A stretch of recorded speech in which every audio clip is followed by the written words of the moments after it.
तो फ्रेंड्स, कैसे हैं आप सब लोग। तो दोस्तों, आज की वीडियो रहने वाली है एमकॉम सेकंड सेमेस्टर के ऊपर। लास्ट सेमेस्टर में भी हम लोग आपके लिए ऐसे ही वीडियोस लेके आए थे और इस सेमेस्टर में भी आपके लिए ये वीडियोस ऐसे ही आएंगी। तो प्लीज़ थोड़ा सा ना पेशेंस रखा करें पहले तो, क्योंकि आप लोगों के ना मुझे कल से बहुत ज़्यादा मैसेजेस आ रहे हैं, मतलब एक हफ्ते से ही आ रहे हैं कि मेथोडोलॉजी की वीडियो लाओ लाओ लाओ। बाकी बच्चों के भी एग्जाम्स हैं तो मुझे सबको देख के चलना है। मेरे ऊपर बीकॉम के भी सभी सब्जेक्ट करने वाले हैं, सभी सेमेस्टर्स को करवा रही हूँ। देन मैंने आपका भी क्लास को पिक किया हुआ है, तो प्लीज़ पेशेंस रखा करें। एग्जाम से पहले मेरी पूरी कोशिश होती है कि एक दिन के गैप के पहले आप तक वीडियोस पहुंचा दूं, तो मैं अपना बेस्ट ट्राई कर रही हूँ, क्योंकि नोट्स बनाने, वीडियो रिकॉर्ड करनी, एडिट करनी टाइम लगता है। ठीक है, आपने ऑर्डर किया और वीडियो झट से अपलोड तो नहीं ना हो जाएगी, उसमें टाइम लगता है, तो थोड़ा सा पेशेंस रखा करें। ठीक है, बाकी इस वीडियो में हम लोग पूरे एमकॉम सेकंड सेम के यूनिट 1 और 2 को कवर करेंगे, और इसके बाद थोड़े ही समय के बाद यानी कि आज के दिन में आपको दूसरी वीडियो भी देखने को शायद मिल जाएगी, जिसमें यूनिट 3 और 4 कवर अप करेंगे। एंड फ्रेंड्स, जिनको भी इन ये सब्जेक्ट हमारा है जो रिसर्च मैथोलॉजी इन कॉमर्स, ये सब्जेक्ट थोड़ा सा ट्रिकी है, क्योंकि आपके लिए एक नया कंसेप्ट है, तो हो सकता है थोड़ा सा ये सब्जेक्ट आपको स्टार्टिंग वाले 1-2 क्वेश्चंस में टफ लगे, पर मेरी गारंटी है कि वीडियो खत्म होते तक आपको ये सब्जेक्ट बहुत अच्छे से समझ आ चुका होगा। तो प्लीज़ ध्यान से सुनिएगा वीडियो को सारी। सबसे पहले हम लोग यूनिट 1 के क्वेश्चंस को देखेंगे। यूनिट 1 का सबसे पहला क्वेश्चन क्या है जी, देखिए, what is research design. Research design क्या होता है, उसके फीचर्स क्या हैं, टाइप्स क्या हैं, और हमें बताना है कि difference between exploratory and descriptive research design के बीच में डिफरेंस बताना है। तो ये जो डिफरेंस दोनों का पूछ रहे हैं ना बाद में, ये टाइप्स का ही पॉइंट है। रिसर्च डिज़ाइन के 2 पॉइंट्स होंगे जिनका डिफरेंस आगे पूछा जाएगा, और ऐसा ही करके हर चैप्टर में उस चैप्टर के नाम, उस चैप्टर के टाइप्स और टाइप्स के बीच में से किसी भी 2 पॉइंट का आपको डिफरेंस पूछ सकते हैं। सबसे पहली चीज़ आपको क्लियर है कि कंसेप्ट पेपर में क्या आ रहा है। सेकंड, अब देखिए, पहले तो आपको पता होना चाहिए कि रिसर्च डिज़ाइन क्या होता है। Think of research design as the game plan for your study. जैसे आप पढ़ाई करने से पहले एक प्लानिंग करते हो ना, कि मुझे ऐसे पढ़ाई करनी है, गेम प्लान करते हो कि मैं आज इतने बजे ये वाला यूनिट कंप्लीट कर लूँगा, उसके बाद मुझे ये यूनिट करना है, देन मैं एक बार पूरा सब्जेक्ट रिवाइज करूँगा, है ना। तो वैसे ही रिसर्च डिज़ाइन एक प्लानिंग है। ठीक है, इट्स लाइक डिसाइड आप कैसे उस काम को करोगे, उस काम को स्टार्ट करने से पहले। क्या लिखा हुआ है आपको समझ आ रहा है, रीड करके देखो। It's like deciding how you will play a game before you start. उस गेम को स्टार्ट करने से पहले ही आप ये डिसाइड कर रहे हो कि आप उस काम को कैसे करेंगे। तो रिसर्च डिज़ाइन भी एक ऐसा ही लेआउट है, what you want to study, कि आपको क्या स्टडी करनी है, आपको कैसे स्टडी करनी है और आपको क्यों स्टडी करनी है, ये आपको रिसर्च डिज़ाइन बताएगा। रिसर्च डिज़ाइन एक ऐसा लेआउट बनाएगा जिसमें आपको लिखा होगा कि ये मेरे काम को करने की वजह है, इस वजह से मैं काम कर रहा हूँ, इतने टाइम में मुझे ये काम कंप्लीट करना है, काम मैं क्यों कर रहा हूँ, काम मैं कैसे करूँगा, काम मैं कब करूँगा, ये सब आपको रिसर्च डिज़ाइन बताएगा। ठीक है, it's like a road map जो आपकी हेल्प करेगा कि आपको ट्रैक पे ही रहना है। आप इधर उधर भटक के पढ़ाई छोड़ के गेम में खेलने ना लग जाओ, इंस्टा की रीलें ना स्क्रॉल करो। तो रिसर्च डिज़ाइन आपको एक रोड मैप देगा कि आपका ये ट्रैक है। ठीक है, जिसकी वजह से आपको कहीं ना कहीं मीनिंगफुल रिजल्ट्स भी मिलेंगे। It's all about planning ahead, कि हम लोग प्लानिंग कर रहे हैं कि मुझे क्या करना है, कि हम लोग अपने गोल्स तक, मतलब इस तरह से अपनी चीज़ों को ऑर्गेनाइज करें कि हमारे जो भी गोल्स हमने सोचे हैं वो प्रॉपरली पूरे हो। It's all about planning ahead, कि मेक श्योर करना कि जो भी आपकी रिसर्च है वो ऑर्गेनाइज हो, वैलिड हो और एथिकल हो। जो भी आप सोच के चल रहे हो कि आज मैं सुबह 8 बजे से पढ़ाई करना शुरू करूँगा, अगर आप सोचो कि अंदाज़ा लगा रहे हो, रिसर्च डिज़ाइन बना रहे हो, मैं सुबह 4 बजे उठ के पढ़ने बैठ जाऊँगा, पॉसिबल है? एग्जिस्ट हो सकता है? नहीं हो सकता। तो वही चीज़ ऑर्गेनाइज करना जो आप कर सकते हो, उसी अकॉर्डिंग रिसर्च डिज़ाइन को बनाना जो कि वैलिड भी हो। इनवैलिड चीज़ें करो, अगर आप सोच लोगे कि मैं कल यूके जा रहा हूँ, तो पहुँच नहीं जाओगे। ठीक है, तो वैलिड तरीके से आपको रिसर्च डिज़ाइन बनाना है, कि आपको जो भी करना है उसके बारे में आप बिफोर प्लानिंग कर रहे हो। अब इसके फीचर्स क्या हैं, इसके अंदर फर्स्टली स्ट्रक्चर होता है। ठीक है, जैसे आप एक घर बनाते हो, उसके पहले आप एक उसका कह सकते हैं मैप, नक्शा बनवाते हो ना, वैसे ही research design give you study a solid structure. Outline करेगा कि आपको क्या करना है, कब क्या करना है, सब कुछ बताएगा। सेकेंड, ये आपको आपका पर्पस बताएगा कि आपको ये काम क्यों करना है। What do you hope to find out और अचीव, आप क्यों ये काम, किस चीज़ को अचीव करने के लिए कर रहे हो, तो ये गाइड करेगा आपको जो भी काम करना है। थर्ड, किस मेथड कौन सा आप यूज़ करोगे, यानी कि अगर आप रिसर्च डिज़ाइन बना रहे हो तो आप कौन से मेथड का यूज़ करने वाले हो, रिसर्च डिज़ाइन लेआउट करेगा। क्योंकि अब देखो, आप कोई तो मेथड यूज़ करोगे ना, जैसे हो सकता है आपने कोई सर्वे कंडक्ट किया हो उसको ड्रॉ करने के लिए, किसी इंटरव्यू को अटेंड किया हो, कोई एक्सपेरिमेंट किया हो, या जो भी एग्जिस्टिंग डाटा है उसको एनालाइज करके आपने अपना रिसर्च डिज़ाइन तैयार किया हो। कुछ भी हो सकता है, किसी भी मेथड का यूज़ करके आपने अपना रिसर्च डिज़ाइन प्रिपेयर किया। थर्ड फीचर है इसका। फोर्थ, इसका स्कोप, ये हमें डिफाइन करता है हमारी boundaries of your study.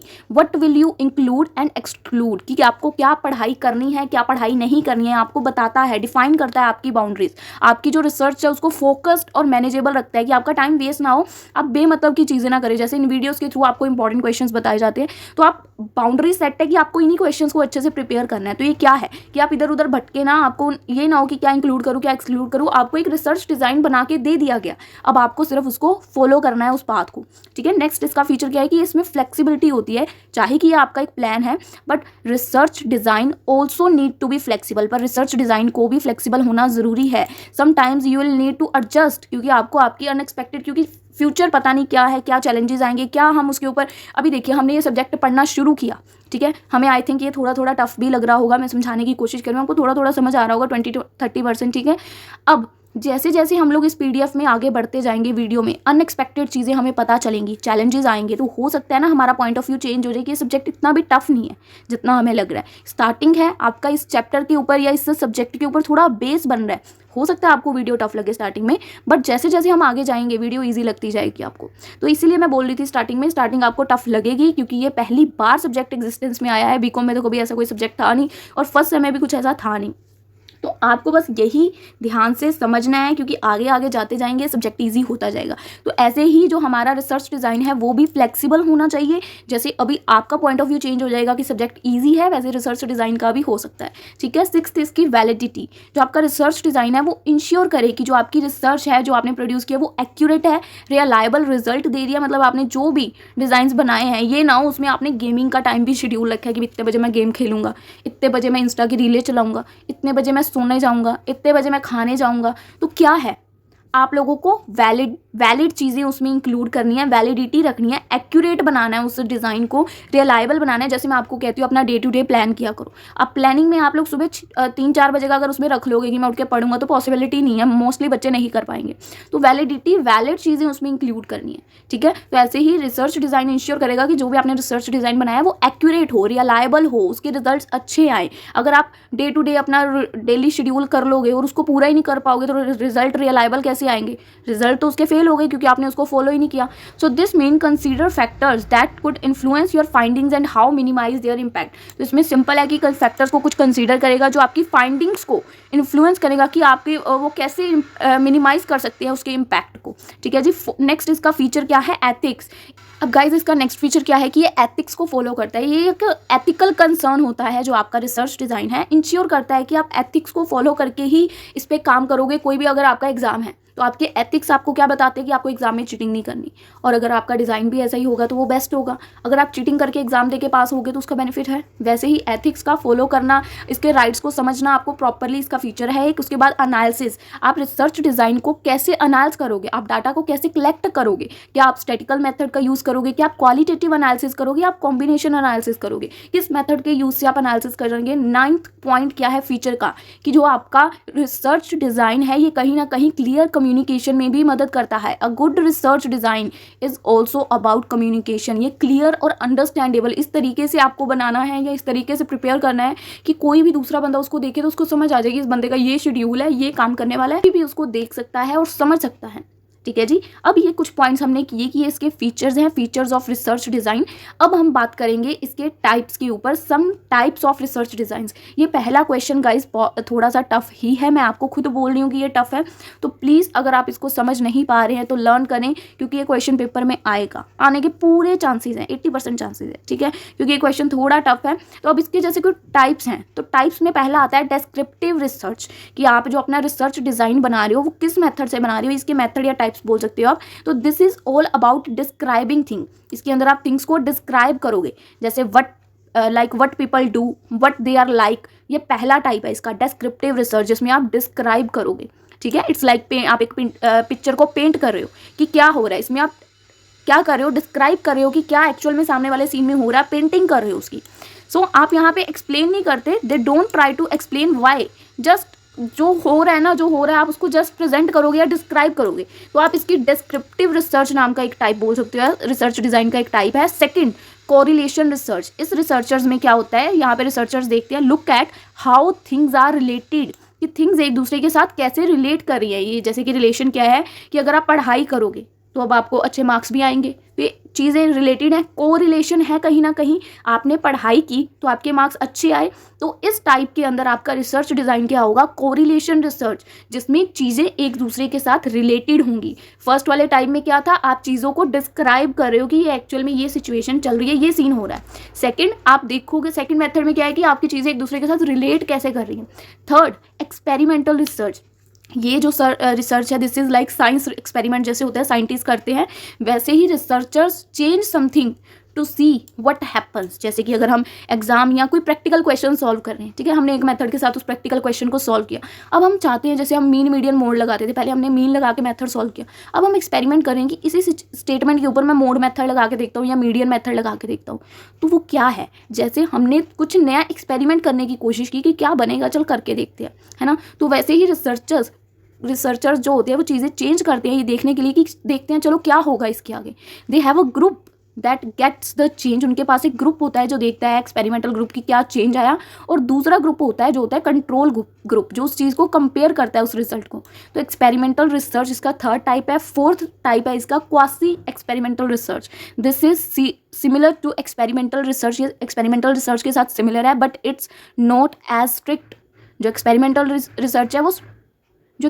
Research है वो स्ट्रिक्ट है कि ऐसा ही करना है, but sometimes researchers can't control everything. तो कई बार होता है कि रिसर्चर्स के हाथ में सब कुछ नहीं होता, वो अपना बेस्ट ट्राई करते हैं, उनके पास जो भी होता है, बट वो ये नहीं कहते कि इसका रिजल्ट आएगा ही आएगा। एक्सपेरिमेंटल में क्या, उन्होंने एक्सपेरिमेंट किया, रिसर्च किया, समथिंग न्यू ट्राई किया, कुछ अच्छा रिजल्ट आया, ठीक है, और उसको कंपेयर किया। क्वासी में क्या कह रहे हैं कि वो स्ट्रिक्ट नहीं है कि आएगा ही आएगा, ठीक है। कई चीज़ें रिसर्चर्स के हाथ में भी नहीं होती, वो एक्सपेरिमेंट कर रहे हैं कि जैसे मैं आज एक्सपेरिमेंट कर रही हूँ कि मैं सुबह 4 बजे उठूंगी, दिस इज जस्ट एक्सपेरिमेंट, पर ये स्ट्रिक्ट नहीं है कि मुझे 4 बजे उठना ही उठना है, ठीक है। समटाइम्स कुछ चीज़ें मेरे भी कंट्रोल में नहीं ना होती, अगर मैं रात को सोऊंगी 2 बजे तो 4 बजे नहीं उठा जाएगा, डेफिनेटली नहीं उठा जाएगा। कुछ चीज़ें हम लोग कंट्रोल नहीं कर सकते। फिफ्थ टाइप क्या है, उसके बाद गाइस फिफ्थ टाइप क्या है, ये नाम तो मुझसे बोला भी नहीं जाएगा, इतना डेंजरस नाम है। सो अब इस टाइप के अंदर क्या होता है, this is when researchers study the same people over a long time.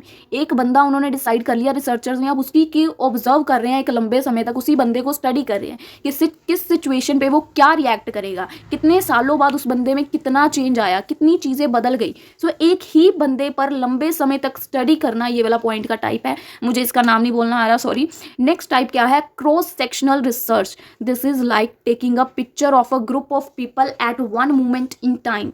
आप ग्रुप ऑफ पीपल की जैसे ग्रुप फोटो लेने की ट्राई कर रहे हो एक मोमेंट में, तो इसको बोलती है क्रॉस सेक्शनल रिसर्च। इस रिसर्च के अंदर क्या होता है, researchers can see what's happening right then, but they can't see how things change, की चीज़ें कैसे चेंज हुई। जैसे कि आप सबको एक ही फोटो मोमेंट में कैप्चर करने की कोशिश कर रहे हो, पर आप ये नहीं देख पा रहे कि चीज़ें कैसे चेंज हुई। वहाँ पे आप प्रेजेंट रह के भी प्रेजेंट नहीं हो, आप ग्रुप मतलब मोस्टली लोगों की पिक्चर्स लेने में या कह सकते हैं ग्रुप मोमेंट्स को कैप्चर करने लगे, और आपने वहाँ का नज़ारा तो देखा ही नहीं। तो आपने चीज़ों को बदलते हुए नहीं देखा, आप सिर्फ मूवमेंट कि एक ही क्लिक में मुझे ये मिल जाए। आज के टाइम पे यूथ क्या करती है, वही करती है ना, एक क्लिक में मुझे सारे व्यूज़ मिल जाएं। तो वो थोड़ा मैं रिलेट कर पा रही हूँ, आई डोंट नो आपको कितना समझ आ रहा है, बट मैं अपना ट्राई कर रही हूँ कि इसको आपको एक्सप्लेन करूँ, क्योंकि ये क्वेश्चन थोड़े टफ है, मैं बार बार बोल रही हूँ। नेक्स्ट क्या है, केस स्टडी रिसर्च। यहाँ पे क्या है, रिसर्चर जो है वो डीपली फोकस करती हैं सिर्फ एक बंदे या सिर्फ एक स्मॉल ग्रुप के ऊपर, जैसे जूम करके आपको किसी चीज़ की डिटेल्स को समझना है, ठीक है, सिंपल है ये वाला तो केस स्टडी रिसर्च। अगर ना गाइज इसमें से आपको कोई पॉइंट समझ नहीं आए, जैसे आपको एक्सपेरिमेंटल रिसर्च समझ आ गया होगा, उसके बाद आपको कोरिलेशन का भी समझ आ गया होगा, हम लोग चीज़ों को रिलेट कर रहे हैं, उसके बाद डिस्क्रिप्टिव चीज़ों को डिस्क्राइब कर रहे हैं, ठीक है। उसके बाद क्वासी रिसर्च एक्सपेरिमेंटल से ही रिलेटेड है, बट ये स्ट्रिक्ट नहीं है ना। तो आपको ये वाला थोड़ा आई थिंक टफ लगा होगा, समझ नहीं आया होगा, हो सकता है क्रॉस सेक्शन भी ना आया।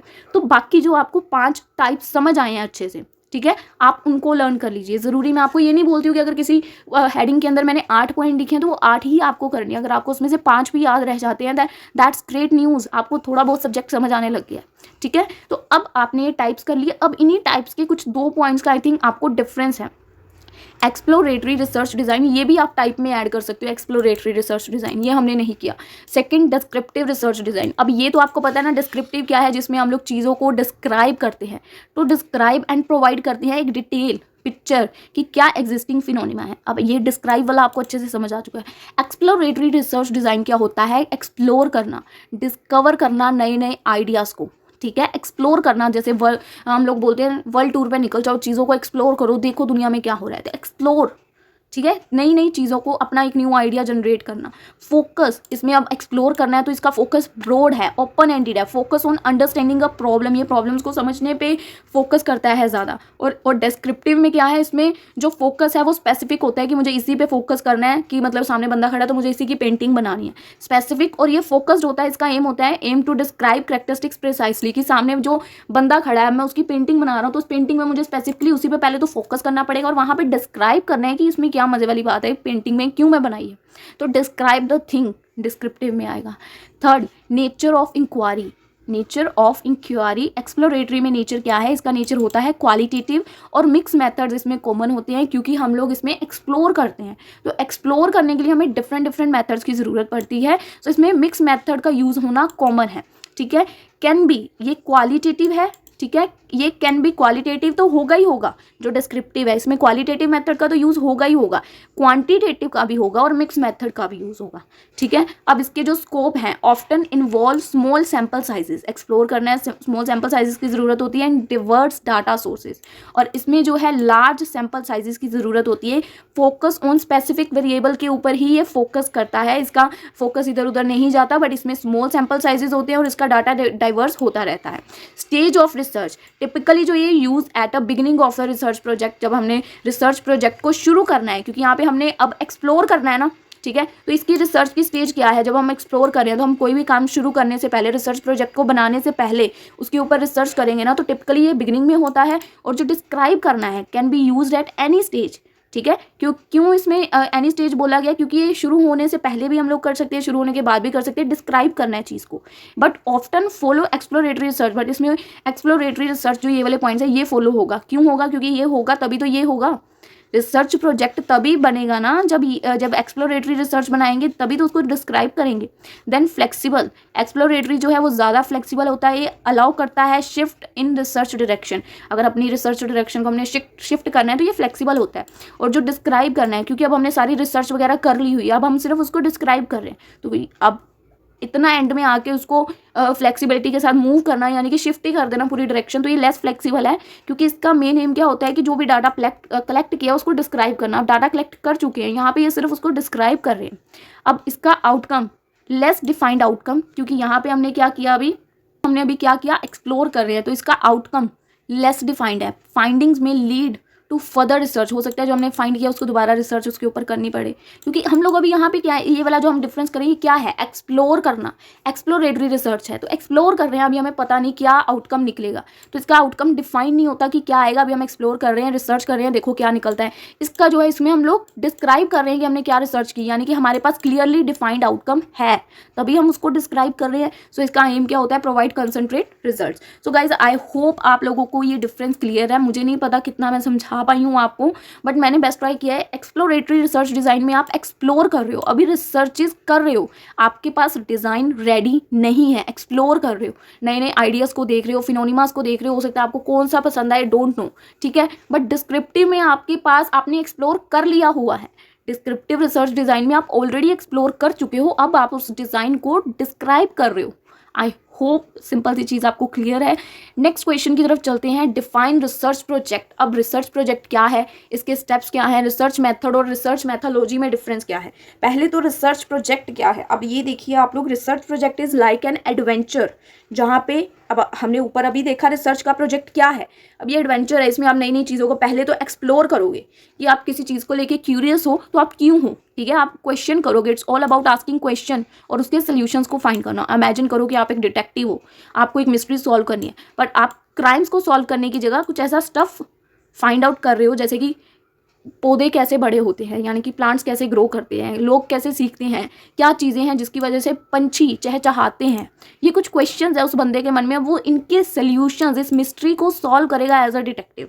ठीक है जी, तो ये है रिसर्च प्रोजेक्ट, जिस पे आप रिसर्च करेंगे। किसी एक टॉपिक को आपने सोच लिया क्रिएटिविटी के थ्रू या कोई एडवेंचर के थ्रू, एक्सप्लोर किया एक नए टॉपिक को, जैसे साइंटिस्ट करते हैं कि ये काम क्यों हो रहा है, मुझे काम की जड़ तक जाना है कि इस काम के होने की वजह क्या क्या हो सकती है। तो सिंपल वही है, ठीक है। आपको रिसर्च करनी है, तो आपको अब उनके आंसर्स फाइंड करने हैं कि कैसे हो सकता है, आंसर्स कैसे फाइंड आउट कर सकते हो आप, बुक्स को रीड करके, वीडियोस को देख के, एक्सपेरिमेंट्स करके, ठीक है। आप सारी इन्फॉर्मेशन को गैदर करोगे, जैसे पजल के पीसेस को समझ के उनको जोड़ते हैं, बैटर बनाते हैं, कंबाइन करके एक पूरी पजल क्रिएट करते हैं, तो वैसे ही आपको इसके ऊपर एक्सपेरिमेंट्स करने होंगे, सारी इन्फॉर्मेशन को कलेक्ट करना होगा ताकि आप टॉपिक के डेप्थ में जा पाओ, आप उसको अच्छे से समझ पाओ, ठीक है। तो ये बिल्कुल सिंपल सा लिखा हुआ है, अब आपको इसमें ज़्यादा घुसने की ज़रूरत नहीं, सिंपली समझो इसको, ठीक है। अब इसके रिसर्च प्रोजेक्ट के स्टेप्स क्या है। सबसे पहला काम आप क्या करोगे, आप टॉपिक चूज करोगे कि किस टॉपिक के ऊपर आपको रिसर्च करनी है। First you have to choose a topic कि किस टॉपिक में आपका इंटरेस्ट है। सेकंड, आप उसके ऊपर क्वेश्चंस पूछोगे, ठीक है। आपको क्वेश्चन करना है कि क्यों, ये कहाँ से हुआ, ये कैसे हुआ। सो जैसे यहाँ पे एग्जांपल दी हुई है, योर टॉपिक इज एनिमल्स की, जैसे आपका टॉपिक एनिमल है तो आप क्या क्वेश्चन पूछ सकते हो, व्हाई डू डॉग्स वैग देयर टेल, मतलब उनकी पूंछ जो होती है कुत्तों की, कहते हैं ना कभी सीधी नहीं होती, तो वो चीज़ यहाँ पे इन्होंने अब टॉपिक उठा लिया। तो आपको पहले क्वेश्चन करना है, पहले टॉपिक चूज किया, सेकंड आपने क्वेश्चन पूछना है, थर्ड आपने अब बैकग्राउंड रिसर्च करनी है कि पिछला इसका क्या बैकग्राउंड है, किस वजह से ये चीज़ होती है। जैसे कहते हैं ना कई चीज़ें पुश्तों से चली आ रही होती हैं, तो वो आपको बैकग्राउंड रिसर्च करना है कि क्या वजहें हैं इसकी। तो यहाँ पे लिखा तो हुआ है, आप पढ़ लीजिएगा, मैं आपको सिर्फ ऊपर ऊपर से समझा रही हूँ। अब आपने बैकग्राउंड रिसर्च कर ली, ठीक है। अब आप हाइपोथेसिस को फॉर्मुलेट करोगे। हाइपोथेसिस का बिल्कुल सिंपल नाम पता क्या है, हाइपोथेसिस सुन के आप डर गए, ये क्या आ गया, गेस करना, किसी चीज़ का तुक्का लगाना बोलते हैं हाइपोथेसिस को। किसी भी चीज़ के ऊपर तुक्का लगाना है तो आप हाइपोथेसिस उसको बोलते हो। अब इसके ऊपर आपको एक पूरा क्वेश्चन भी पेपर में आता है कि हाइपोथेसिस क्या है, इसकी क्या काम है, कैसे करता है। तो क्या है, तुक्का लगाना, तुक्का लगा के आंसर भी लिख देना। इतना इजी क्वेश्चन है ना, बस उसको समझो। अब यहाँ पे आपका अगला स्टेप क्या है कि फॉर्मुलेट अ हाइपोथेसिस, जैसे कि this is like a gas. आपने यहाँ पे गैस किया कि अबाउट, कि आपको इसके मतलब, अब जो हमने कोई भी एक क्वेश्चन सोच लिया कि मुझे उसके ऊपर रिसर्च करनी है, तो आपने उसके ऊपर अपना अंदाजा लगाया, जो भी इंफॉर्मेशन आपके पास है उसके अकॉर्डिंग, कि इसका रिजल्ट ये हो सकता है, ये इसकी वजह से हुआ। आपने अपनी रिसर्च या अपनी नॉलेज के अकॉर्डिंग उसके ऊपर एक आइडिया लगाया, एक तुक्का लगाया कि ये हो सकता है, ठीक है।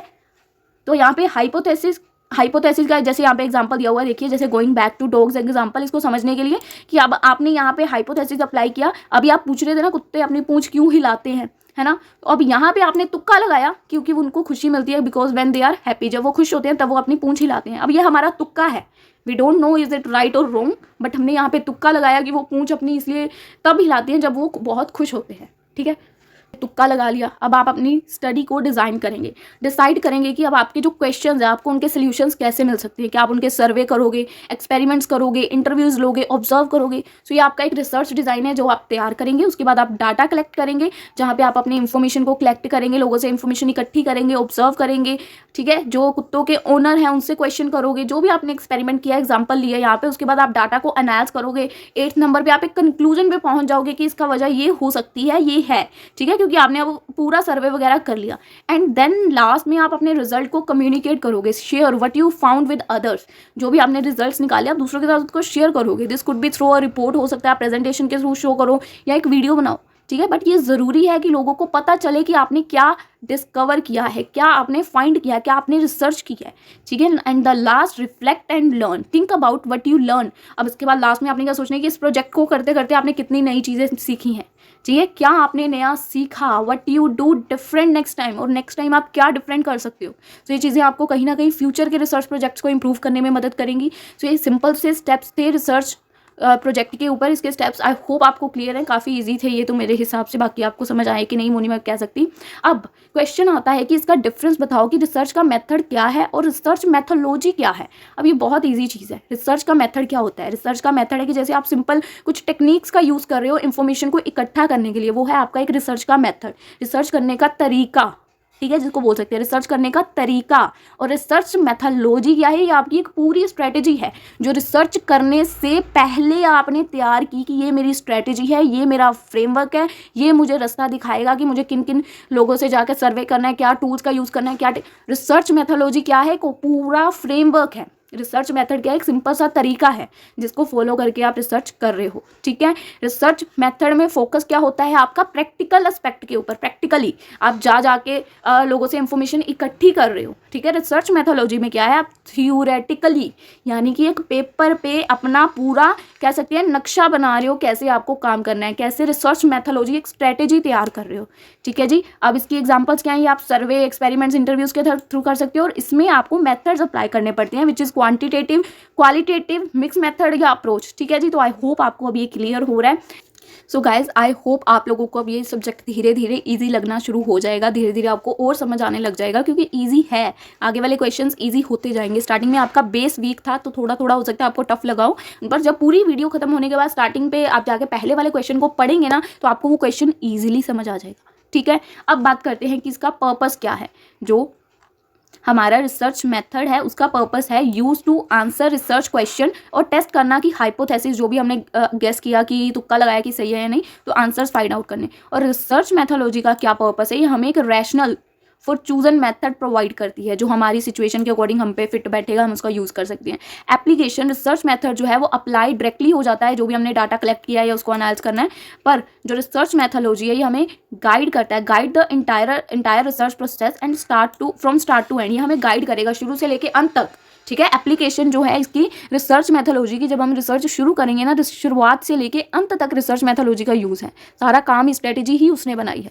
नेक्स्ट, अडेप्टेबिलिटी, जो रिसर्च मेथड है कैन बी एडजस्टेड, इसको हम लोग एडजस्ट कर सकते हैं, पर जो रिसर्च मेथोलॉजी है ये हमें एक स्ट्रक्चर प्रोवाइड करता है, और बट फ्लेक्सिबल अप्रोच भी होती है इसकी, ठीक है। तो दोनों ही एडजस्ट हो सकते हैं, एक तरह से कह सकते हैं। स्कोप इसका नैरो होता है, क्योंकि रिसर्च मेथड है, सिर्फ डाटा कलेक्ट पे या उसको एनालाइज करने पे फोकस होता है इसका, पर जो रिसर्च मेथोलॉजी है इसका जो स्कोप है वो ब्रॉडर होता है, ये थ्योरेटिकल को भी कंसीडर करता है और फिलोसफिकल एस्पेक्ट्स को भी कंसीडर करता है। तो यहाँ पे इसकी कंक्लूजन लिखी हुई है क्वेश्चन की, आई होप आपको क्लियर होगा। अब नेक्स्ट क्वेश्चन क्या है कि फ्रेंड्स, अब इसके ऊपर नेक्स्ट क्वेश्चन कौन सा है, साइंटिफिक मेथड क्या है, उसके कैरेक्टरिस्टिक्स क्या है, साइंटिफिक रिसर्च के इसमें क्या स्टेप्स इन्वॉल्व हैं रिसर्च को करने के लिए। तो साइंटिफिक मेथड क्या होता है, इसके ऊपर तो आप गप्पे लिख सकते हो। Scientific method is like a recipe, जो साइंटिस्ट यूज़ करते हैं, follow to learn new things, वो नए नए एक्सपेरिमेंट्स करते हैं। It's a way of asking questions, नए नए आंसर्स को फाइंड आउट करना, टेस्ट करना आइडियाज़ को, ठीक है। साइंटिस्ट क्या करते हैं ना, वही चीज़ है, इनके स्टेप्स या इसके प्रोसेस क्या है। जैसे कि देखो, फर्स्ट वो एक क्वेश्चन पूछेंगे, ठीक है, कि why do Apple fall from tree. अब आपको सबको पता है ना, ग्रेविटी की वजह से एप्पल ऊपर से नीचे गिरा था, तो ग्रेविटी वाला क्वेश्चन था जिसने बच्चों को बहुत तंग किया। अब वही ग्रेविटी आपके क्वेश्चन में इंक्लूड हो चुकी है। देखिए, अब साइंटिस्ट ने ये रिसर्च की थी, तो साइंटिस्ट की रिसर्च के हम लोग स्टेप लिख रहे हैं कि साइंटिफिक मेथड की रिसर्च के क्या स्टेप्स है। सबसे पहले आप खुद को क्वेश्चन पूछोगे कि Y Apple fall from tree, क्यों एप्पल ऊपर से नीचे ही गिरा, वो ऊपर भी तो जा सकता था। देन सेकंड, आप इसके ऊपर बैकग्राउंड रिसर्च करोगे। देखिए, ये पॉइंट्स अगेन वही रिपीटेड हैं। सबसे पहले आप क्वेश्चन पूछोगे, अभी हमने ये क्वेश्चन के जो स्टेप्स हैं ऊपर भी किए, तो आपको ये क्या है, ये देखिए यहाँ पे हम पहले एक टॉपिक को चूज करेंगे जो हमने इस टॉपिक में किया, difference between define research project. जो रिसर्च प्रोजेक्ट के स्टेप थे उसकी हेडिंग थी टॉपिक को चूज करना, क्वेश्चन पूछना, background research, hypothesis. Then again वही पॉइंट्स रिपीट है यार। साइंटिफिक रिसर्च में क्या टफ, क्या अलग क्या है। देखो, पहले आपने क्वेश्चन पूछा, फिर आपने बैकग्राउंड रिसर्च की, देन आपने एक आइडिया लगाया कि इसका आंसर ये, सोल्यूशन ये हो सकता है। देन आपने अपने हाइपोथेसिस जो आपने तुक्का लगाया था उसको टेस्ट किया, कैसे मेथड को अप्लाई करके देखा कि जो आप तुक्का लगा रहे हो वो सही है या गलत है। देन आपने डाटा को कलेक्ट किया, देन उसको एनालाइज किया, देन आप एक कंक्लूजन पे आए, देन आपने अपने रिजल्ट्स को दुनिया के साथ कम्युनिकेट किया। सेम रिसर्च प्रोजेक्ट वाले स्टेप्स के ही पॉइंट्स की हेडिंग साइंटिफिक रिसर्च के स्टेप्स में रिपीटेड है। अगर आपको नहीं समझ आ रहा तो मैं कुछ नहीं कर सकती, मैं इतनी इजी लैंग्वेज में बोल रही हूँ। कैरेक्टरिस्टिक्स क्या है, आप देखिए साइंटिफिक रिसर्च की, अगर आप साइंटिफिक रिसर्च करते हो तो उसके कैरेक्टरिस्टिक्स क्या है। पहला कैरेक्टरिस्टिक्स है कि ये सिस्टमैटिक, क्योंकि साइंटिफिक रिसर्च जो है वो कहीं ना कहीं एक प्रोसेस को फॉलो करती है। जैसे हम लोग खाना बनाने के लिए एक रेसिपी को फॉलो करते हैं, वैसे ही सेकेंड कैरेक्टरिस्टिक्स क्या है कि ये एम्पिरिकल होती है, यानी कि इट रिलाइज ऑन एविडेंस। ये दुनिया, ये पूरे मतलब सबूतों पे, जैसे जज बोलता है ना कोर्ट में, ये सबूतों पे बात बनेगी, वरना दलीलों से बात नहीं बनेगी, है ना। तो वैसे ही ये एम्पिरिकल है, यानी कि एविडेंस पे बिलीव करते हैं, ऑब्जर्व करते हैं, एक्सपेरिमेंट्स करते हैं। थर्ड कैरेक्टरिस्टिक्स क्या है इसका, ऑब्जेक्टिव। साइंटिफिक जो है ट्राई करते हैं फेयर रिसर्च करने की, अवॉइड करते हैं कि बायसनेस ना करें, पर्सनल अपने जो तुक्के हैं वो कम लगाएं, वो फेयर तरीके से रिसर्च करते हैं। फोर्थ कैरेक्टरिस्टिक्स क्या है कि ये रेप्लिकेबल होते हैं, यानी कि other scientist should be able to repeat the same experiment. बाकी साइंटिस्ट भी, जरूरी नहीं है कि मैं साइंटिस्ट हूँ, मैंने कल ही ने ठेका ले लिया, मैंने ही एक्सपेरिमेंट करना है इसके ऊपर, कोई भी कर सकता है यार। रेप्लिकेबल है, साइंटिफिक रिसर्च रेप्लीकेबल है, कोई भी इसके ऊपर रिसर्च कर सकता है। फिफ्थ, कम्युलेटिव, जो न्यू रिसर्च बिल्ड होगी, new research builds on what's already know, like adding piece to a puzzle to increase our understanding our time. Cumulative है ये जो है हमारा साइंटिफिक रिसर्च है। नेक्स्ट करेक्टरिस्टिक्स क्या है, ये फ्लैसिफिएबल है, यानी कि साइंटिफिक जो आइडियाज है and hypothesis must be testable and potentially discover. जो हमारा आइडिया है, जो हमने आइडिया सोचा कि मुझे इस चीज़ पे साइंटिफिक रिसर्च करनी है, और जो मैंने गेस लगाया, दोनों ही वैलिड होनी चाहिए ना। अगर मैं कुछ भी सोच रही हूँ कि ये चीज़ कैसे हुई, उसका कोई सिर पैर ही नहीं है, तो वो क्या उसके ऊपर रिसर्च पॉसिबल है? नहीं पॉसिबल है। क्या मैंने तुक्का लगाया कोई भी कि ये चीज़ ऐसे क्यों हुई, आसमान ऊपर ही क्यों है, नीचे क्यों नहीं, तो ये इसके ऊपर रिसर्च पॉसिबल है? नहीं पॉसिबल है। तो फ्लैसिफिएबल होना चाहिए, यानी कि उसके वो वैलिड रीजन होना चाहिए, ठीक है। They can be prove wrong, अगर अब यहाँ पे लिखा हुआ है ना, this means they can be prove wrong, अगर जो न्यू एविडेंस आया तो वो कॉन्ट्राडिक्ट हुआ तो उसकी वो गलत साबित हो जाएंगी। तो आपको कुछ ऐसा नहीं रिसर्च करना या आइडिया सोचना जो गलत मलत काम हो जाए। नेक्स्ट, साइंटिफिक रिसर्च का करेक्टरिस्टिक्स क्या है कि जो साइंटिफिक रिसर्च होती है वो ट्रांसपेरेंट होती है। जो भी डाटा, मेथड, जो भी वो लोग फाइंड करते हैं उसको वेरीफाई करते हैं, सब कुछ ईजिली शो कर देते हैं। जब भी वो उसको डिस्क्लोज करते हैं, उसके बारे में कम्युनिकेट करते हैं, तो ट्रांसपेरेंट इन्फॉर्मेशन होती है। नेक्स्ट क्वेश्चन क्या है, difference between inductive method and deductive method. Inductive और डिडक्टिव मेथड क्या है, दोनों के मेरिट्स और डीमेरिट्स। इंडक्टिव मेथड क्या है, इंडक्टिव मेथड का स्टार्टिंग पॉइंट क्या होता है, ये स्पेशल ऑब्जर्वेशन करता है, और जो डिडक्टिव पॉइंट है ये जनरल थ्योरीज के ऊपर बेस्ड होता है, ठीक है। डिडक्टिव मेथड थ्योरीज के ऊपर बेस्ड है, इंडक्टिव में हम लोग ऑब्जर्वेशन करते हैं। इसका प्रोसेस क्या है कि जो इंडक्टिव है इसमें हम लोग स्पेशल मतलब move specific to general move करते हैं। स्पेसिफिक जैसे हम लोग अप टू डाउन और डाउन टू अप जाते हैं, वैसे ही इसके अंदर स्पेसिफिक टू जनरल मूव करते हैं, और जो डिडक्टिव है उसमें हम जनरल टू स्पेसिफिक मूव करते हैं। जैसे कि यहाँ पे देखो, बॉटम टू अप, नीचे से ऊपर जाता है इंडक्टिव मेथड, और जो डिडक्टिव है वो ऊपर से नीचे आता है, ठीक है। ऊपर कौन से है, जनरल वाले होते हैं ना, जनरल कास्ट के अकॉर्डिंग ले लो आप लोग। जनरल टू स्पेसिफिक नीचे आएंगे और specific to general bottom to up जाएंगे, ठीक है। देन रीजनिंग, इसकी जो रीजनिंग है ये ऑब्जर्वेशन के बेस पे होती है, ये लॉजिक बेस होता है। हमने फर्स्ट पॉइंट भी देखा ना, ये जो है हमारा ऑब्जर्वेशन के बेस पे है, स्पेसिफिक ऑब्जर्वेशन, और ये थ्योरीज और आइडियाज लॉजिक के बेस पे है, ठीक है। इसका पर्पस क्या है, जनरेट हाइपोथेसिस, यानी कि गैस जनरेट करना, और ये उसको टेस्ट करता है। डिडक्टिव जो हमने तुक्का लगाया उसको टेस्ट करेगा, यहाँ पे हमने तुक्का लगाना है, यहाँ पे हम तुक्के को टेस्ट कर सकते हैं। ये ज़्यादा फ्लेक्सिबल होता है, जो हमारा इंडक्टिव मेथड है ये ज़्यादा फ्लेक्सिबल होता है, ये कम फ्लेक्सिबल होता है। ये रियलाइबिलिटी में भी लेस रियलाइबल, क्योंकि इसका स्मॉल सैम्पल साइज होता है, तो ये कम रियलाइबल होता है, और ये ज़्यादा रियलाइबल होता है क्योंकि इसमें लॉजिकल रीजंस यूज होते हैं। इसमें एग्जांपल क्या है, ये पैटर्न को नोटिस करता है, notice in pattern in a few case and make generalization, उसके ऊपर उसको ऑब्जर्व करेगा, नोटिस को जो भी पैटर्न है और उसके ऊपर जनरलाइजेशन करेगा, और इसके अंदर हम apply a theory to special cases, and उसके ऊपर जो भी हमारे आइडियाज़ है उसको यहाँ पे अप्लाई करेंगे थ्योरेटिकल, और उसके ऊपर हम लोग एक प्रेडिक्शन लेंगे, मेक प्रेडिक्शन, ठीक है जी। अब आपको आई थिंक थोड़ा बहुत क्लियर है कि इंडक्टिव मेथड क्या होता है और डिडक्टिव मेथड क्या होता है। इसमें हम लोगों के जो तुक्के हैं वो हम लगाते हैं, यहाँ पे हमारे जो तुक्के हैं वो टेस्ट किए जाते हैं, कि मेथड अप्लाई करके देखेंगे कि वो तुक्का सही निकलेगा या गलत, ठीक है। आफ्टर दैट अब इन दोनों के थोड़े थोड़े मीनिंग्स और मेरिट्स और डिसएडवांटेजेस हैं, तो यहाँ पे लिखे हुए हैं, तो आप लोग अब इसको रीड कर लीजिएगा। इजी है कि ये देखिए ऑब्जर्वेशन के बेस पे है, ठीक है। तो अब आपको इसमें सिंपली रीड आउट करना है, इजी है, इसके मेरिट्स क्या हैं, डीमेरिट्स क्या हैं, तो ये इजीली आपको समझ आ जाएंगे, डिडक्टिव के मेरिट्स क्या हैं, डीमेरिट्स क्या हैं, ठीक है जी। अब चलते हैं नेक्स्ट क्वेश्चन के ऊपर कि हाइपोथेसिस क्या है, इसके सिग्निफिकेंस क्या है, इसके टाइप क्या है, और डिफरेंस बताना है कि नल और अल्टरनेटिव हाइपोथेसिस में क्या डिफरेंस है। पहले तो जिनको अभी तक हाइपोथेसिस का मीनिंग नहीं समझ आया ना, उनको मेरे चैनल से बाहर चले जाना चाहिए। हाइपोथेसिस मैं 15 बार बता चुकी हूँ कि क्या होता है, और अगर किसी को अभी तक इस वीडियो के अंदर हाइपोथेसिस का मीनिंग समझ नहीं आया तो भैया आपको मेरी 10 वीडियो भी देख लो तब भी समझ नहीं आएगा। हाइपोथेसिस अब यहाँ पे बिल्कुल सिंपल लिखा है, मैं समझाऊंगी नहीं मीनिंग उसका, बहुत ईजी लिखा हुआ है, ठीक है। अब हाइपोथेसिस इंपॉर्टेंट क्यों है, क्योंकि आप अपनी इन्वेस्टिगेशन पे फोकस कर पाओ, क्योंकि अगर आपने कोई तुक्का ही नहीं लगाया तो आपके पास कोई पॉइंट ही नहीं है इन्वेस्टिगेट करने का। अगर आप तुक्का लगाओगे कि जैसे CID में होता है कि खूनी यही है, तो हमें एक तुक्का लगा लिया कि यही खूनी निकलेगा, देन हम उसके ऊपर इन्वेस्टिगेशन करते हैं, तो हमें असल में पता चल जाता है कि इसका तो कोई काम ही नहीं था, खूनी कोई और है।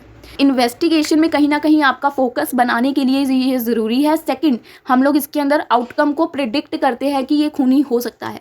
थर्ड, ये हमें गाइड करेगा कि हमें क्या एक्सपेरिमेंट करने चाहिए, क्या टेस्टिंग करनी चाहिए, डिटेक्टिंग करेगा, ठीक है। तो उसके बाद कीप थिंग्स ऑब्जेक्टिव, जैसे कि डिटेक्टिव जो स्टिक होता है कि facts, like a detective sticking to the fact. Hypothesis help करता है साइंटिस्ट की कि उन्होंने अनबायस्ड रहना है, ठीक है। जो चीज़ को करने के लिए जिस वजह से हमने उसको शुरू किया उसी वजह से करना है। ये नहीं है कि आज मैंने आपके साथ मिलकर एक बिजनेस शुरू किया, कल को मेरी आपके साथ लड़ाई हो गई तो मैं आपके के खिलाफ वहाँ पे जहर उगल रही हूँ, तो नहीं, वो चीज़ नहीं करनी है। अनबायस्ड रहना है, पर्सनल एंड प्रोफेशनल मेंटेन करो, दोनों में डिफरेंस। नेक्स्ट, जनरेट करता है आपकी न्यू नॉलेज, क्योंकि अगर आप कोई गेस लगाओगे, उसके ऊपर रिसर्च करोगे तो कहीं ना कहीं आपके भी कुछ नए क्वेश्चंस भी निकलेंगे, कुछ क्वेश्चंस के आपको सोल्यूशंस भी मिलेंगे, कुछ नई चीज़ें आपको सीखने को मिलेंगी। सो दैट्स क्लियर, ठीक है। सिंपल है इसके जो हमने इसके सिग्निफिकेंस किए, आई होप ये आपको समझ आ चुके हैं। नेक्स्ट अब देखते हैं टाइप्स क्या हैं जो तुक्का लगा सकते हैं, किस किस तरीके से तुक्का लगा सकते हैं। पहला तुक्का लगाते हैं नल हाइपोथेसिस। दो टाइप्स हैं इसके, एक नल एक अल्टरनेटिव, ठीक है। सो नल हाइपोथेसिस क्या है? This type of hypothesis suggest significant different या there is no relationship between variables.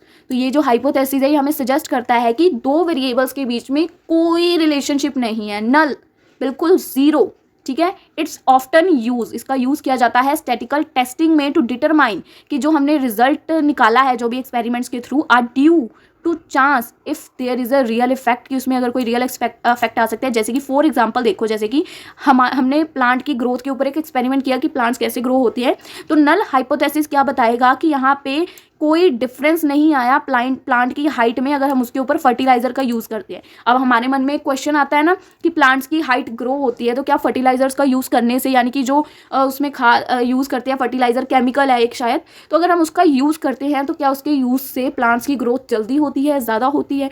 तो नल हाइपोथेसिस क्या बताता है, अगर हमने नल हाइपोथेसिस वाला टाइप अप्लाई किया तो कहता है कि इसने जब एक्सपेरिमेंट किया तो अकॉर्डिंग टू इसके इन दोनों चीज़ों में, प्लांट की हाइट के बढ़ने में और फर्टिलाइजर का यूज़ करने में, इन दोनों में नो रिलेशनशिप बिटवीन वेरिएबल्स, दो वेरिएबल्स में कोई रिलेशनशिप नहीं है, ठीक है। पर जो इसका अल्टरनेटिव हाइपोथेसिस है, यानी कि the alternative hypothesis propose that there is a significance difference, इन दोनों के बीच में रिलेशन है, अ सिग्निफिकेंट, ये देखिए, a significant relationship between variables, ये दोनों में रिलेशन है कि अगर हम जो फर्टिलाइजर है उसका यूज़ करते हैं तो प्लांट्स जल्दी बड़े हो रहे हैं। तो यहाँ पे आप ये एग्जांपल दे सकते हो, यहाँ पे दी भी होगी शायद, हाँ जी, ये देखिए, प्लांट्स ग्रो टोलर व्हेन हम लोग उसके ऊपर फर्टिलाइजर डालते हैं तो वो जल्दी ग्रो होते हैं। तो हाइपोथेसिस के यहाँ पे दो टाइप हैं, नल हाइपोथेसिस, अल्टरनेटिव हाइपोथेसिस। अब इन दोनों का डिफरेंस लिखा है, मीनिंग आपको क्लियर है, डिफरेंस आपको खुद रीड करना है, वीडियो बहुत लंबी हो जाएगी अगर मैं इतना एक्सप्लेन करूंगी तो आपको सिंपली समझ आ जाएगा डिफरेंस क्या है, तो आप रीड आउट कीजिएगा। अब चलते हैं हमारे यूनिट 2 की तरफ। यूनिट 2 का पहला क्वेश्चन क्या है जी? Explain the process and significance. पहले तो आपको प्रोसेस बताना है, उसका प्रोसेस क्या है, देन आपको सिग्निफिकेंस बताने हैं, किसके? Collecting and organization of material के। इसमें आपको एग्जांपल्स के थ्रू मैं बताऊंगी। तो आपको collective and organization of material आपका टॉपिक है, जिसके ऊपर आपको जिसके प्रोसेस और सिग्निफिकेंस बताने। सबसे पहले इसका मीनिंग क्या है? Meaning of collecting and organizing material, इसका मीनिंग क्या है? Collecting and organizing material is like gather करना। जैसे आपके पास पजल है पर वो बिखरी पड़ी है, तो आप उनको गैदर, इकट्ठा करोगे पजल के पीसीस को, उनको साथ में लाके रखोगे और एक अच्छी खासी बड़ी पिक्चर क्रिएट करोगे। तो ऐसे ही आप लोग इन्फॉर्मेशन को फाइंड आउट करते हो and making sense of it in a way. अगर पजल का एक एक पीस बिखरा पड़ा है तो उसकी कोई सेंस नहीं है, पर जब वो पजल हम लोग इकट्ठी कर देंगे, एक बड़ी पिक्चर क्रिएट हो जाएगी, तो वो कोई टॉपिक अच्छा खासा बनेगा ना, ऐसी चीज़ होगी जो हमें समझ आ रही है ना। तो वैसे ही अगर वो बिखरी रहेगी तो कोई सेंस नहीं है उसकी। अब जो हमारा टॉपिक है कलेक्टिंग एंड ऑर्गेनाइजिंग मटेरियल, इसका प्रोसेस है क्या? आपको इन्फॉर्मेशन को कलेक्ट करना है और उसको ऑर्गेनाइज करना है। तो सबसे पहले आप इन्फॉर्मेशन को फाइंड करेंगे, देन आप सोर्सेज को चेक करेंगे कि कौन से सोर्सेज से आपको वो इन्फॉर्मेशन आई है। थर्ड, आप नोट्स बनाएंगे। फोर्थ, आप जो नोट्स बनाए हैं उनको ऑर्गेनाइज करेंगे। गाइज ये पॉइंट्स बिल्कुल बेसिक हेडिंग्स है, जिनके नाम से ही आपको समझ आ रहा है उसके अंदर आपने क्या लिखना है, तो उसको समझाने की जरूरत नहीं है मुझे। दोबारा बता रही हूँ, अगर आपने कोई इन्फॉर्मेशन कलेक्ट की है, जैसे कलेक्टिंग एंड ऑर्गेनाइजिंग मटीरियल, आपको मटीरियल आपने कलेक्ट किया, देन उसको ऑर्गेनाइज किया, तो उसका प्रोसेस क्या है? सबसे पहले आप इन्फॉर्मेशन फाइंड आउट करोगे कि वो कहाँ से आया। सेकंड, आप उसका सोर्स फाइंड आउट करोगे। थर्ड, आप उसके ऊपर नोट्स क्रिएट करोगे कि कितना मटेरियल आपके पास आया। फोर्थ, आप उन नोट्स को ऑर्गेनाइज करोगे कि किस मैनर में, कौन सा स्टॉक नंबर आपके पास पहले आया, कौन सा बाद में आया। मैं पढ़ नहीं रही हूँ पर आप लोग देख लीजिएगा। देन आप उसको समराइज करोगे, ठीक है, कि आपने अपने नोट से क्या सीखा। सिक्स्थ, आप सिटिंग सोर्स लिखोगे, यानी कि कौन सा प्रोडक्ट आपको अपनी कंपनी के जो स्टोर है वहाँ पे कहाँ पे स्टोर करना है, कहाँ पे रखना है, जिससे आपको वो ईजिली पता चल जाए। आई होप आपको ये प्रोसेस क्लियर और बहुत ईजी मैनर में मैंने समझाने की कोशिश की है। अब इसके सिग्निफिकेंस क्या है कि अगर आप कोई मटेरियल कलेक्ट कर रहे हो और उसको ऑर्गेनाइज कर रहे हो तो क्यों, तो फर्स्टली वो ताकि समझ आ सके कि आपने उसको कहाँ पे रखा है, कहाँ पे अगर ज़रूरत पड़े तो वो मटेरियल आपको इजीली मिल जाए। सबसे पहले अंडरस्टैंडिंग के लिए, ताकि आप लोग टॉपिक को अच्छे से समझ पाओ, ठीक है, क्योंकि आपने अभी सभी पीसीस को अच्छे से कलेक्ट कर लिया ना पजल के, तो अब आपको पता चल जाएगा वो किसकी पिक्चर बना रहा है। Second accuracy, third efficiency maintain करता है, फोर्थ कम्युनिकेशन ईजी होती है, फिफ्थ आपकी मिस्टेक्स कम होती हैं, आप लोग मटेरियल को ईजिली टैली कर पाते हैं। सिक्स्थ अदर्स की रिस्पेक्ट, यानी कि सिटिंग सोर्स प्रॉपरली जो आपको शो करता है कि respect for people who create the information, जिन्होंने इंफॉर्मेशन क्रिएट की कि कौन सा प्रोडक्ट कौन से खाने में पड़ा है। नए बंदे को पता नहीं चलेगा, पर अगर ये इंफॉर्मेशन क्रिएट की हुई है वो उसमें से देख सकता है कि कौन सा प्रोडक्ट किस खाने में पड़ा है। जैसे हम अगर कहीं जाते हैं किसी कह सकते हैं या कहीं फंक्शन में गए या किसी बड़े जो सत्संग घर होते हैं वहाँ जाते हैं हम लोग, तो वहाँ पे क्या होता है, जोड़ा घर बना होता है। तो जोड़ा घर में हमें एक टोकन देते हैं, तो एक टोकन वो वहाँ पे रखते हैं कि अगर दूसरा बंदा आए तो उसको हम लोग टोकन दें, तो हमें एग्जैक्ट उसी बॉक्स में से हमारे जो चप्पलों के जोड़े हैं वो ला के दे पाए, है ना। तो क्या है, ये एक सिस्टम इस तरीके से बना होता है कि हम लोग कलेक्ट भी करते हैं और उसको ऑर्गेनाइज भी मटेरियल को वहाँ पे कर देते हैं कि जब बाद में उसको कोई लेने आए तो वो इजीली अवेलेबल हो, इजी टू फाइंड हो, ठीक है। अब ये इसके सिग्निफिकेंस है। नेक्स्ट क्वेश्चन,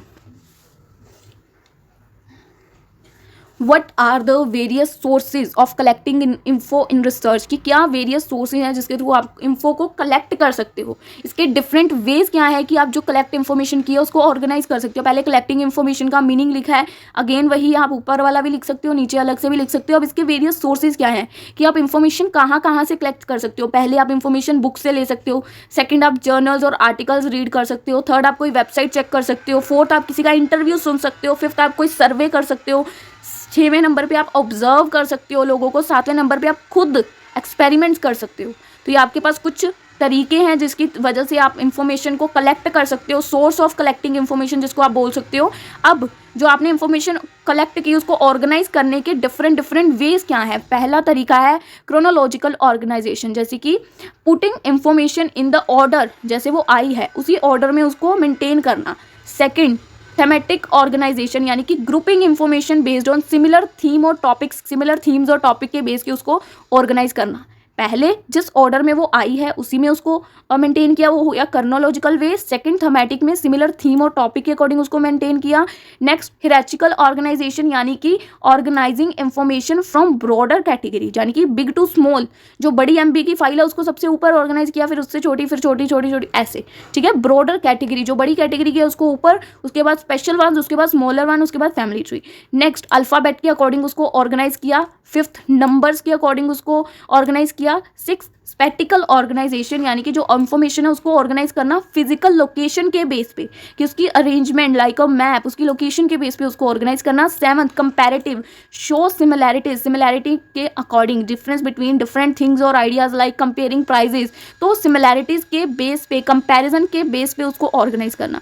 तो ये डिफरेंट टाइप्स हैं कि आप चीज़ों को कलेक्ट करके कैसे ऑर्गेनाइज कर सकते हो। लास्ट क्वेश्चन बहुत ज़रूरी क्वेश्चन है, पेपर में पक्का आने के इसके चांसेस हैं, तो ध्यान से सुनिएगा। सैम्पलिंग क्या है, techniques and methods of sampling with example, ठीक है। अब डिफरेंस इसका बताना है प्रोबेबिलिटी और नॉन प्रोबेबिलिटी सैम्पलिंग में। डिस्कस सिस्टमैटिक और स्ट्रेटिफाई एंड क्लस्टर सैम्पलिंग। अब ध्यान से ये क्वेश्चन सुनिएगा।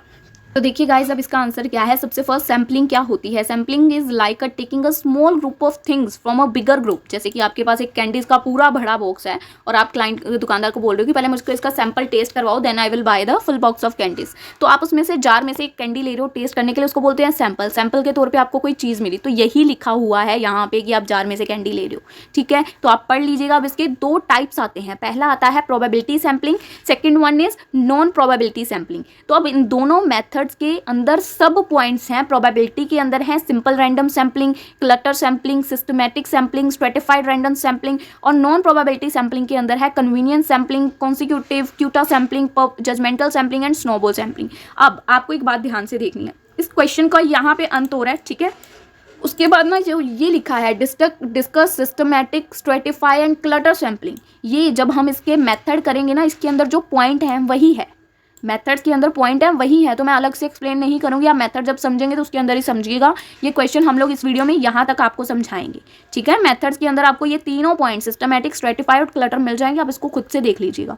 अब बात करते हैं प्रोबेबिलिटी सैम्पलिंग क्या होती है and then non probability. Probability sampling क्या होती है, जैसे इमेजिन करें you have a big bag of candies and you want to know कि कौन सा फ्लेवर है उसके अंदर, बिना उसके अंदर देखे, कि आपको देखना नहीं है। सो प्रोबेबिलिटी क्या है, probability sampling is like reaching into the bag and grabbing candies randomly, आपने बैग के अंदर हाथ डाला और रैंडमली आपने कोई भी कैंडी पिक कर ली, तो प्रोबेबिलिटी क्या है, सबके आने के चांसेस इक्वल है कि कोई भी आपके हाथ में आ सकती है। आपने देख के कोई कैंडी उठाई नहीं है, ठीक है। आपने अब ऐसे ही एक स्कूल में सर्वे किया, आपको कोई भी फेवरेट स्टूडेंट के आपने जैसे यहाँ पे you want to survey students in the school their favourite subject कौन सा है, तो आपने हर स्टूडेंट को एक नंबर दिया और उनको एक रैंडम नंबर जनरेट करने के लिए किया कि उनके सब्जेक्ट के अकॉर्डिंग उनको यूज़ करना है। जो भी एग्जाम्पल आप यहाँ पे बना के लिखना चाहते हो लिख सकते हो।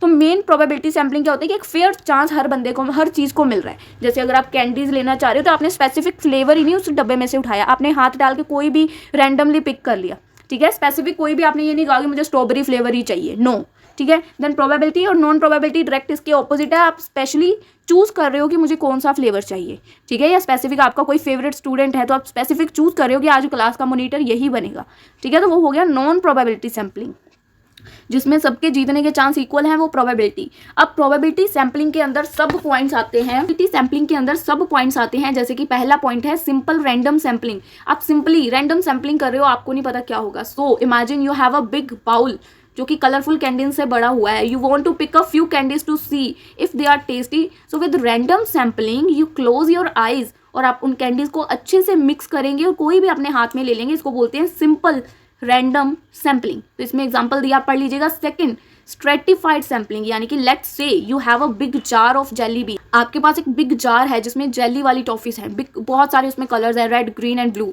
You want to make sure your sample represent all the colours well. आप चाहते हो कि जो आप सैंपल आपके पास हो उसमें सभी कलर्स रिप्रेजेंट हो। So with stratified sampling you would divide the jelly beans into separate piles based on your colour. आपने हर कलर की कैंडीज के बॉक्स को अलग कर दिया।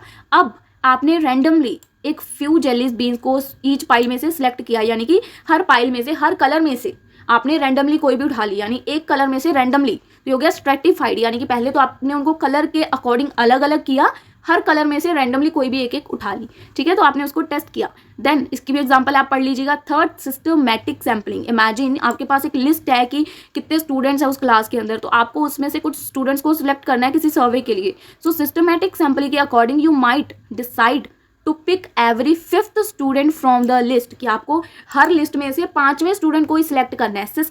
सिस्टम के अकॉर्डिंग ही सिस्टमैटिकली ही आपको उसको सिलेक्ट करना है, ठीक है। फोर्थ है क्लस्टर सैम्पलिंग। जैसे कि suppose you want to survey people in a big city, आपको सर्वे करना है एक बड़ी सिटी में। So instead of trying to survey everyone, आप अब सबके साथ सर्वे तो कर नहीं सकते, you could use clutter sampling, यानी कि आप डिवाइड करोगे सिटी को छोटे छोटे एरियाज में। और क्लटर्स लाइक जैसे अपने नेबरहुड्स, तो आप रैंडमली सिलेक्ट करोगे अपने नेबर्स को, एक सर्वे करोगे कि वो कौन सा जैसे टीवी देखते हैं, क्या करते हैं, ठीक है। कोई भी रैंडमली 5 नेबर्स को आप सिलेक्ट कर लोगे 20 में से, ठीक है जी। तो आप एरियाज में क्लटर सैम्पलिंग करोगे। जैसे आपको एक पूरी बड़ी सिटी में सर्वे करना है या सैम्पलिंग चाहिए, तो आप छोटे छोटे एरिया से शुरू करोगे उसको करना, स्मॉलर एरियाज में उसको डिवाइड करोगे, ठीक है। नेक्स्ट अब आता है नॉन प्रोबेबिलिटी। क्या होती है, मैंने आपको ऊपर ही बता दिया, जिसमें आप सामने वाले को कोई चांस ही नहीं मिला, इक्वल प्रोबेबिलिटी नहीं थी कि कोई भी आ सकता है, इक्वल चांस नहीं था, ठीक है। जैसे कि does not give every member of population an equal chance, क्योंकि अब आपने किसी भी एक बच्चे को, अपनी पसंद के बच्चे को उठा लिया कि आजा भाई मुझे तेरे से बात करनी, तो इक्वल चांस नहीं मिला सबको, नॉन प्रोबेबिलिटी सैम्पलिंग कहलाएगी। इसके अंदर क्या पॉइंट्स आते हैं, इसके टाइप्स क्या है। पहला टाइप है कन्विंसिंग सैम्पलिंग, यानी कि this is like grabbing what ever is convenient. जो भी आपको लग रहा है कि कन्वीनियंट, आप उसको ग्रैब कर रहे हो, इजी टू रीच है। आपने कोई भी पार्टिसिपेंट को चूज कर लिया बेस्ड ऑन देयर अवेलेबिलिटी, की वो अवेलेबल है तो आपने उसको चूज कर लिया, ठीक है। किसी सबको इक्वल चांस नहीं मिला, अपनी कन्वीनियंस, अपनी सुविधा के हिसाब से आपने सैंपल चूज किया कि मुझे यही सैंपल चाहिए। Purposive sampling, this is like a hand picking specific participants based on certain characteristics and criteria that are relevant to research। आपने अपनी रिसर्च के अकॉर्डिंग पर्पसली उस बंदे को डिसाइड किया कि मेरी रिसर्च के अकॉर्डिंग इसी बंदे को मैंने वो आंसर्स बता रखे हैं जो मुझे इंटरव्यू में पूछे जाएंगे, तो मैं इसी को ही बुलाऊंगा पर्पसली भी, ठीक है। मेरे पर्पस के अकॉर्डिंग मैंने सैंपल को मंगवाया। थर्ड, कोटा सैम्पलिंग, कोटा के according, this is like setting quotas और targets for different groups to ensure representation. आपने पार्टिसिपेंट्स को चूज किया उनके कोटा के बेस पे, ठीक है, जो भी उनके करेक्टरिस्टिक्स है उनके कोटा, उसके बेस पे आपने उसको सिलेक्ट किया। फोर्थ, स्नोबॉल सैम्पलिंग, यानी कि this is like a rolling a snowball down hill, when participants recruit other like a chain reaction it's useful for reaching group that are difficult to access. तो आपने snow ball sampling किया, जिस group तक आपको लगता है कि easy मतलब पहुंचना बहुत डिफिकल्ट है, तो उस तक आप इजीली इस मेथड के थ्रू पहुंच सकते हो कि। सो ये थे इसके कुछ मेथड्स। अब बात करते हैं, इसका एक क्वेश्चन आ रखा है कि प्रोबेबिलिटी सैम्पलिंग और नॉन प्रोबेबिलिटी सैम्पलिंग में क्या डिफरेंस है। तो ऊपर मैंने आपको बहुत अच्छे से समझाया, जिसमें इक्वल चांस मिलता है सामने वाले बंदे को वो प्रोबेबिलिटी, जिसमें इक्वली चांस नहीं मिलता वो नॉन प्रोबेबिलिटी। तो आप ये डिफरेंस देख लीजिएगा, बहुत ईजी है। सो यहीं पे ये वीडियो खत्म होती है। आई होप आप लोगों को यूनिट 1 एंड यूनिट 2 अच्छे से क्लियर है। अगर कुछ भी डाउट है आपको इंस्टा की, ज़्यादा से ज़्यादा जितना इस वीडियो पे रिस्पॉन्स आएगा तभी नेक्स्ट सब्जेक्ट के ऊपर हम लोग अच्छी वीडियोस बनाएंगे। अदरवाइज हम लोग वीडियोस को यहीं स्टॉप कर देंगे, बाकी वीडियोस फिर रहने देंगे। बट अगर वीडियोस पे रिस्पॉन्स आता है then we will continue all subjects. So I hope आप लोगों को वीडियो अच्छे से क्लियर होगी। कुछ भी डाउट होगा तो आप लोग मुझे ज़रूर बताएं। मिलेंगे हम लोग आपसे अपनी अगली वीडियो में, तब तक के लिए स्टे ट्यून्ड, गुड बाय।